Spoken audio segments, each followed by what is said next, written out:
नमस्कार साथियों। तो आज है 5 मार्च 2026। दोस्तों, बैक टू बैक 3 दिन मार्केट में काफी इंटेंस डाउनफॉल के बाद आज फाइनली मार्केट में एक स्ट्रॉन्ग बाउंस बैक देखने को मिला, जहां पे निफ्टी 50 क्लोजिंग दिया सक्सेसफुली 24,750 को क्रॉस करके 24,765 पॉइंट पे लगभग 1.17% तेजी के साथ। और इस बात का अलर्ट मैं आपको कल एक नहीं, दो नहीं, बल्कि 4 डिफरेंट वीडियो में कहा था। ये देखिए, ये एक वीडियो, ये दूसरा वीडियो, ये देखिए, ये तीसरा वीडियो जो एक्चुअल न्यूज़ था सीज फायर को लेने, और ये आपके पहला वीडियो। इस पर कहा था कि मार्केट रिकवर हो सकता है। अब देखिए, जिस वजह से आप सभी को मैं बार बार कहता हूँ कि दोस्तों चैनल को सब्सक्राइब करके रखिए। आज भी बहुत सारे जानकारी देना है आपको, तो प्लीज़ फटाफट अभी चैनल को सब्सक्राइब कर लीजिए। वैसे देखिए, एक्सपेक्टेशन तो था मार्केट रिकवर की, तो उस हिसाब से आज पूरा का पूरा माहौल देखने को मिला। इवन आज सुबह भी हमने देखा था जो हमारे गिफ्ट निफ्टी की फ्यूचर, वो भी काफ़ी ठीक ठाक था। सो ओपनिंग काफ़ी बढ़िया हुआ 24,615 पॉइंट पे, और जब ओपन हुआ उसके तुरंत बाद ही हमने देखा थोड़ा सा डाउनवर्ड मूवमेंट हमें देखने को मिला 24,529 पॉइंट पे। यहाँ पे नीचे इंटरडे लो टच किया, सपोर्ट मिला। उसके बाद एकदम से क्लोजिंग के ठीक आधा घंटा पहले 24,850 को क्रॉस करके आज इंटरडे हाई टच किया। बट प्रॉब्लम क्या था कि एकदम से इतना स्पाइक करने के बाद यहाँ पे रेजिस्टेंस मिला और थोड़ा सा नीचे आके क्लोजिंग दिया। बट मोस्ट इंपॉर्टेंट लेवल जो दो है, आपको मैं कल रात की 10:30 की वीडियो में भी समझाया था ना, अभी 24,550 और उसके बाद 24,750, ये दो लेवल के बारे में आपको मैं कहा था कल रात की 10:30 की वीडियो में, याद कीजिए। तो ये दो जो रेजिस्टेंस था, ये आज ब्रेक होके ऊपर क्लोजिंग दिया, ये बेस्ट पार्ट है। अच्छा, सेम चीज हमें बैंक निफ्टी में भी देखने को मिला। बैंक निफ्टी में एक प्रॉब्लम था कि आज बैंक निफ्टी सुबह से स्ट्रगल कर रहा था 59,000 के नीचे। अगर आप देखेंगे मोस्टली टाइम 59,000 के नीचे आज स्ट्रगल किया, इवन उसके नीचे ही था। बट क्लोजिंग के ठीक आधा घंटा पहले एकदम से स्पाइक किया 59,000 को क्रॉस करके 59,055 पॉइंट पे क्लोजिंग दिया। बट हाँ, निफ्टी 50 जितना तेज था, बैंक निफ्टी आज उतना भी तेज नहीं था, बट फिर भी आधा परसेंट पॉजिटिव में क्लोजिंग दिया, ये बेस्ट पार्ट है। अच्छा, ये बाकी सेक्टर की क्या हाल है देख लेते हैं, उसके बाद हम मेन कॉन्टेक्स्ट पे चलेंगे।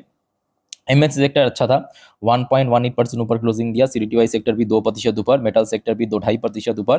पीएसयू बैंक आज सिर्फ आधा परसेंट ही पॉजिटिव में था। बाकी पीएससी सेक्टर आज बहुत तगड़ा रिकवर किया। पीएससी सेक्टर मतलब वैरायटी ऑफ सेक्टर, चाहे पावर हो सकता है, रेलवेज हो सकता है, डिफेंस हो सकता है, बहुत तगड़ा रिकवर किया। फार्मास्यूटिकल सेक्टर भी अच्छा रिकवर किया। Media sector, reality sector, service sector, financial service sector, CPSE sector बहुत अच्छा रिकवर किया। आईटी सेक्टर में आज कुछ स्पेसिफिक रीजन के कारण थोड़ा सा वीकनेस था, बट बहुत बड़ा कोई डाउनफॉल नहीं हुआ। FMCG sector, auto sector, consumption sector, bank Nifty, energy sector, सब कुछ आज बढ़िया था, मतलब पॉजिटिव में क्लोजिंग दिया आज। उसके साथ साथ जो थोड़ा सा एक्सपेक्टेशन था कि गोल्ड और सिल्वर थोड़ा स्टेबल हो सकता है, तो आज भी स्टेबल था। देखिए, एकदम रियल टाइम डेटा आपको मैं दिखा रहा हूँ। गोल्ड अभी चल रहा है $5,172 पर आउंस पे, कोई बहुत बड़ा चेंज नहीं हुआ कल रात में जहां पे था, लगभग उसी लेवल पे है। और सिल्वर की भाव की बात करें 1.5% ऊपर, बट कल रात में जहां पे था ऑनेस्टली से लगभग उसी के आसपास है। बहुत बड़ा कुछ यहाँ पे चेंजेस हमें देखने को नहीं मिला। मतलब ओवरऑल बात करें, बैक टू बैक कह सकते हो कि 3 दिन मार्केट में गिरावट के बाद आज कहीं ना कहीं चौथा दिन काफी बढ़िया भी था। अच्छा, सुबह से क्या हाल था? वैसे तो कल रात में भी हमने देखा था यूएस मार्केट रिकवर कर गया, वही जो आपकी सीज फायर वाला अनऑफिशियल न्यूज आपको पता होगा, उस वजह से यूएस मार्केट भी रिकवर कर गया। बट एक प्रॉब्लम यहाँ पे भी था, क्या पता है? आज सुबह से जो आपके डॉ जोन्स की फ्यूचर अभी भी देखिए नेगेटिव में है। सुबह से ही नेगेटिव में था, अभी भी नेगेटिव में है। अच्छा, दूसरी तरफ नैस्डैक की जो फ्यूचर, वो भी आप देखिए मोस्टली टाइम सुबह से नेगेटिव में था, अभी भी थोड़ा सा ऊपर नीच थोड़ा फ्लैट चल रहा है, ठीक है। सो लेट्स सी आज रात में यूएस मार्केट की हाल क्या होता है, तो मैं आपको रात की 10:30 की वीडियो में दे दूंगा, ठीक है। अच्छा, आज ना केवल इंडियन मार्केट रिकवर किया, उसके साथ साथ जितने भी एशियन पैसिफिक मार्केट में पिछले कुछ टाइम से गिरावट हो रहा था, और मैं कहूंगा इंडियन मार्केट में तो कुछ गिरावट हुआ ही नहीं है पिछले कुछ दिनों पे। अगर आप देखेंगे पर डे कितना गिरा था, 1%, 1.5% मैक्स है। बट बाकी देश के मार्केट आप देखिए 3%, 4% एवरी डे गिर रहा था। तो जिस वजह से इंडिया, मतलब देखिए, एशियन मार्केट रिकवर किया, उसके साथ साथ उसी मोमेंटम को यूज करके इंडियन मार्केट भी आज रिकवर कर गया। जैसे कि जापानीज मार्केट आज हर एक इंडेक्स 1.5%, 2% ऊपर आके क्लोजिंग दिया। मोस्टली इंडेक्स अगर आप देखेंगे टीपीएक्स, निक्काई। चाइनीज मार्केट भी आज रिकवर किया, 0.5%, 1% ऊपर क्लोजिंग दिया। हांगकांग की मार्केट आज थोड़ा, हाँ, हांगकांग की मार्केट आज थोड़ा स्ट्रगल किया। अदरवाइज साउथ कोरियन मार्केट तो तूफान की गति से आज रिकवर किया, 14% बढ़ा है। बट हाँ, ये भी फैक्ट है कि लास्ट डे आपके साउथ कोरियन जो कॉस्डेक्स है, कॉस्पी है, केआरएक्स है, सब 10 से 12% क्रैश किया था, तो जिस वजह से आज एकदम से स्पाइक किया। ठीक है, तो इसमें कोई मतलब चौंकने वाली बात नहीं है कि क्यों आज एकदम से 10-12-14% रिकवर किया। कल गिरा भी था उतना 12-13%। भारत की बाजार भी आज रिकवर कर गया। ताइवान मार्केट भी आज अच्छी मूड में था, 2.5% ऊपर। ऑस्ट्रेलियन मार्केट भी आज पॉजिटिव में क्लोजिंग दिया। ये खचरा भी आज पॉजिटिव में क्लोजिंग दिया। न्यूजीलैंड की मार्केट रिकवर किया। Malaysian market, Indonesian market, Singapore market, Thai market, सारे के सारे आज कहीं ना कहीं एशियन मार्केट रिकवर किया। और उसके पीछे देखिए रीजन बहुत सिंपल है। ऑलरेडी आपको मैं कल काफी बार अपडेट दे चुका हूं, सीज फायर को लेके जो अनऑफिशियल अपडेट आया था उसी वजह से। अब देखिए ऑफिशियल नहीं है, ऑफिशियली कभी भी आ सकती है, याद रखना। मैं आपको जो कल भी कहा था आज भी कहूंगा, ऑफिशियल अपडेट सीज फायर की कभी भी आ सकता है।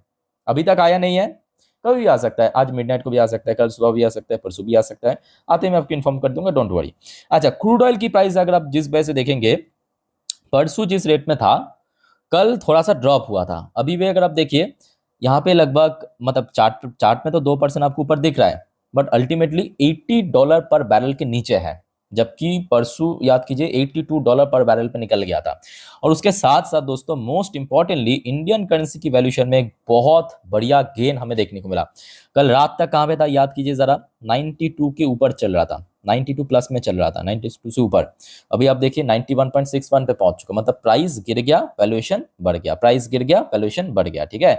अच्छा, इसके पीछे जो मेन कारण क्या पता है, यूएसडी मतलब यूएस डॉलर की जो इंडेक्स है, यूएस डॉलर की इंडेक्स वो सडनली गिरा है। तो जिस वजह से एकदम रातों रात आप कह सकते हो इंडियन करेंसी की वैल्यूएशन बढ़ गया। तो ओवरऑल बात करें आज सुबह से ही मोस्टली जो इंडेक्स है, मोस्टली जो आप कह सकते हो कि देश की बाजार है, वो सब पॉजिटिव है और इंडियन मार्केट भी रिकवर कर रही है। ठीक है। अच्छा दोस्तों, अब चलिए कुछ इंपॉर्टेंट जियोपॉलिटिकल जानकारी देता हूं आपको, जो आज सुबह से हुआ है, सारी इंपॉर्टेंट है। पर उसके पहले आप सभी को एक छोटा सा बस रिक्वेस्ट करूंगा दोस्तों, अगर आपको वीडियो भी देखा अच्छा लगा, इन्फॉर्मेटिव लगा, प्लीज वीडियो को लाइक करना और प्लीज दोस्तों चैनल को फटाफट सब्सक्राइब कर लीजिए इस प्रकार की जानकारी हमेशा पाने के लिए। और दोस्तों सब्सक्राइब करने के साथ साथ पास में जो नोटिफिकेशन बेल आइकन है उसको प्रेस जरूर करना और साथ में ऑल बटन पे प्रेस जरूर करना, ताकि जब भी मैं वीडियो अपलोड करूं तुरंत आप तक पहुंच सके। आइए सबसे पहले चेकआउट करते हैं मनी कंट्रोल वालों ने क्या कहा कि किस की फैक्टर की वजह से आज मार्केट रिकवर का। आइए फटाफट देख लेते हैं फॉर्मली। सबसे पहला फैक्टर मेंशन किया वैल्यू बाइंग। ओके, ये मेरे अकॉर्डिंग सेकेंडरी रीजन है, फर्स्ट रीजन ये नहीं है। पॉजिटिव ग्लोबल क्यूज, ये सही है, ये सही है। पॉजिटिव ग्लोबल क्यूज, आज सुबह से ही जितने भी एशियन मार्केट आपके पॉजिटिव में था। और जो आपको मैं कहा भी था वही सीज फायर से रिलेटेड वही अपडेट है, ये देखिए। तो कहीं ना कहीं देखा जाए कि उम्मीद तो है जल्दी हो जाएगा। अब कब तक होता है सीज फायर वो देखने लायक रहेगा, क्योंकि अभी भी जंग तो चल रहा है। वॉलेटाइल इंडेक्स में गिरावट और रूपी रिकवर किया, मतलब इंडियन करेंसी रिकवर किया रातों रात।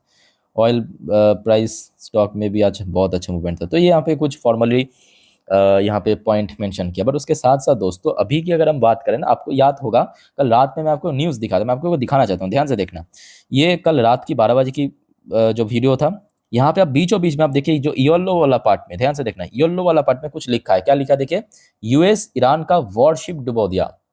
और मैं आपको प्रॉपर एक्सप्लेन भी किया था। ये कल रात की अपडेट था कि भारत से हाँ, ईरान की एक वॉरशिप भारत से ईरान वापस जा रहा था, लगभग कोई श्रीलंका की कोस्टल एरिया पे था, तो उसको यूएस की एक सबमरीन ने डुबो दिया। ये कल रात की इंसिडेंट था, मतलब कल रात की खबर था, इंसिडेंट कल शाम को हुआ था। आज दोस्तों उसी से रिलेटेड एक और खबर मिला कि दूसरा Iranian ship heads toward Sri Lanka, official से कुड बी टारगेटेड। कौन सी ऑफिशियल, क्या, मैं आपको एक बार पढ़ के सुनाता हूँ, ध्यान से सुनना मेरे बात को, क्योंकि अभी जो है ना मुद्दा सिर्फ गल्फ नेशन पे सीमित नहीं रहा, गल्फ नेशन के बियॉन्ड भी पहुंच चुका है। ओके, देखिए a second Iranian worship was heading toward Sri Lanka. एक और आपकी ईरानियन वॉरशिप जो है श्रीलंका की तरफ आ रहा है ऑन थर्सडे, मतलब आज सुबह की बात है। Just a day after US submarine destroyed the Iranian freight IRIS देना इसका नाम था, जो कि कल शाम की इंसिडेंट है। उसमें लगभग 100 के ऊपर मतलब सेलर था, लोग था वहां पे उस फ्रीगेट पे, और सुनने को मिला लगभग 87 लोगों की मौत हो गया ऑफिशियली। ठीक है। श्रीलंकन मिनिस्टर ने ये कंफर्म किया कि the ship was just outside the country territorial water. तो जो श्रीलंका की कोस्टल एरिया है उसकी जस्ट बॉर्डर लाइन पे था। ठीक है। अब यहाँ पे ईरान ने उसी जगह पे एक और वॉरशिप भेज दिया। अब देखना होगा कि आगे क्या होता है, अब क्योंकि यूएस की तरफ से फिर से कहा कि उसको भी टारगेट किया जाएगा। अब उसके साथ साथ ना देखिए, मुझे ये लगता है कि ईरान अभी थोड़ा सा ज्यादा कह सकते हो कि कर रहा है। ऐसा मैं क्यों कर रहा हूँ, देखिए आप चाहे तो ईरान को सपोर्ट करो, इसराइल को सपोर्ट करो, अपना अपना ओपिनियन है, बट ध्यान से मेरी बात को सुनिएगा। ये जंग जब शुरू हुआ था आपके इसराइल और यूएस के साथ ईरान की। उसके बाद आपने देखा इस जंग पे ईरान ने यूएस की जो मिलिट्री बेस की नाम करके जितने भी गल्फ कंट्रीज हैं, सऊदी, यूएई, दुबई, सबको टारगेट करा है। अभी दोस्तों जो सुनने को मिल रहा है कि ईरान ने गल्फ नेशन की बियॉन्ड चला गया। कल रात की खबर है, टर्की के ऊपर भी हमला किया था मिसाइल पे। टर्की की जो मतलब टर्की आपके नाटो की मेंबर है, तो नाटो की जो एयर डिफेंस सिस्टम है उसको न्यूट्रलाइज कर दिया, उस मिसाइल को। ये आज सुबह की खबर है। Missile drone coming from Iran fall on airport in Azerbaijan. Azerbaijan आपको पता होगा, ये जो सारे देश है ना, ये कहाँ पे पता है? ठीक ईरान के ऊपरी भाग पे, ईरान की ऊपर साइड में, मतलब बेसिकली यूरोप और एशिया की जो बॉर्डर है, जिसको आप कहते हैं यूरेशियन जगह, यूरेशियन जोन, उसी जगह की जो देश है, कंट्रीज है, जैसे कि टर्की हो गया, अजरबैजान हो गया, उसको अब टारगेट कर रहा है। अब मुझे नहीं पता कि ईरान ने ऐसा क्यों कर रहा है, बट ये कहीं ना कहीं मैं कहूंगा ईरान अपने पैर पे कुल्हाड़ी मार रहा है। बाकी दोस्तों इस बारे में आप लोगों का क्या विचार है, कमेंट करके बताइए। मतलब आप लोग क्या सोचते हो, क्या ईरान को ऐसा करना चाहिए? देखिए, गल्फ नेशन तक पहले सीमित था, चलो ठीक है, पर अभी वो उसके बियॉन्ड जा रहा है। हो सकता है कि कल ये खबर मिल जाए कि ईरान ने मिसाइल हमला किया यूरोप के ऊपर, तो यूरोप भी कूद जाएगा। और आपको पता ही होगा वो सारे नाटो की देश है। नाटो की एक बहुत सिंपल रूल है कि अगर कोई एक देश पे हमला हुआ, मतलब वो पूरे नाटो ग्रुप के ऊपर हमला कंसिडर किया जाएगा।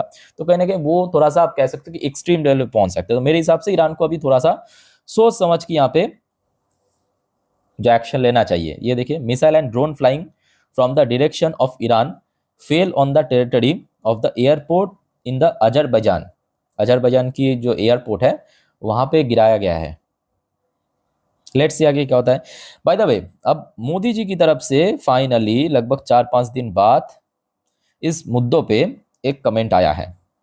मोदी जी ने हमें बहुत ही स्मार्टली एक बहुत ही डिप्लोमेटिक जवाब दिया, मतलब यहाँ पे कमेंट किया है। तो मोदी जी ने इस वॉर के रिलेटेड कहा कि military conflict can't fix any issue. PM Modi big remark as US Iran war burn West Asia. देखिए, मोदी जी की मैं कहूँगा यहाँ पे पॉइंट एकदम सही है। देखिए, हमें ईरान से भी दोस्ती रखना है, इसराइल से तो ऑब्वियसली दोस्ती रखना है। जैसे कि भारत, देखिए मैं कह रहा हूँ भारत की पॉइंट ऑफ व्यू से, भारत की पॉइंट ऑफ व्यू से हमारे लिए ईरान भी जरूरी है, क्योंकि ईरान से हम लोग सस्ता ऑयल खरीदते हैं। ये बहुत लोगों को पता नहीं है। ना केवल रशिया से, ईरान से हम भी बहुत सस्ता ऑयल परचेस करते हैं, वो भी लोकल करेंसी में, रुपी में। उसके साथ साथ ईरान के जो चाबार पोर्ट है उसको हम यूज करते हैं यूरोप में व्यापार करने के लिए। तो स्ट्रेटेजिक लोकेशन बहुत इंपॉर्टेंट है भारत के लिए। उसके साथ साथ देखिए, इसराइल कितना इंपॉर्टेंट है अलग से बताने की जरूरत नहीं है। मतलब पूरे दुनिया में सिर्फ 2 ही देश हैं, एक रशिया और दूसरा इसराइल, जो आंख बंद करके कभी भी कोई भी अंतर्जातीय मंच पे भारत को सपोर्ट करते हैं। ठीक है, तो मोदी जी की यहाँ पे मैं कहूँगा जो कमेंट आई है बहुत ही डिप्लोमेटिक और बहुत ही स्मार्ट है। मतलब स्मार्टली इन्होंने एक बहुत अच्छा कमेंट किया कि कोई भी इशू का जो सोल्यूशन वो मिलिट्री कन्फ्लिक्ट नहीं हो सकता, उसको डिप्लोमेसी के साथ या बैठ के यहाँ पे सोल्यूशन निकाला चाहिए। लेट्स सी आगे क्या होता है। बट हाँ, ये फैक्ट है कि जब तक ना सीज फायर हो जाए तब तक थोड़ा सा टेंशन तो बने रहेगा। अब आशा रखता हूँ कि जल्दी सीज फायर हो जाएगा, तो कहीं ना कहीं मार्केट की पॉइंट ऑफ व्यू से भी अच्छा रहेगा, इवन पूरे दुनिया की जो इकोनॉमी की पॉइंट ऑफ व्यू से भी अच्छा रहेगा। ठीक है, तो इस बारे में अगर आगे कुछ जानकारी मिला तो जरूर मैं आपको इन्फॉर्म कर दूंगा। बस आप चैनल को सब्सक्राइब करके रखिए, और कोई आपका कंफ्यूजन डाउट है कमेंट करके पूछिए। तो मिलता है नेक्स्ट वीडियो में। टेक केयर, बाय बाय, जय हिंद।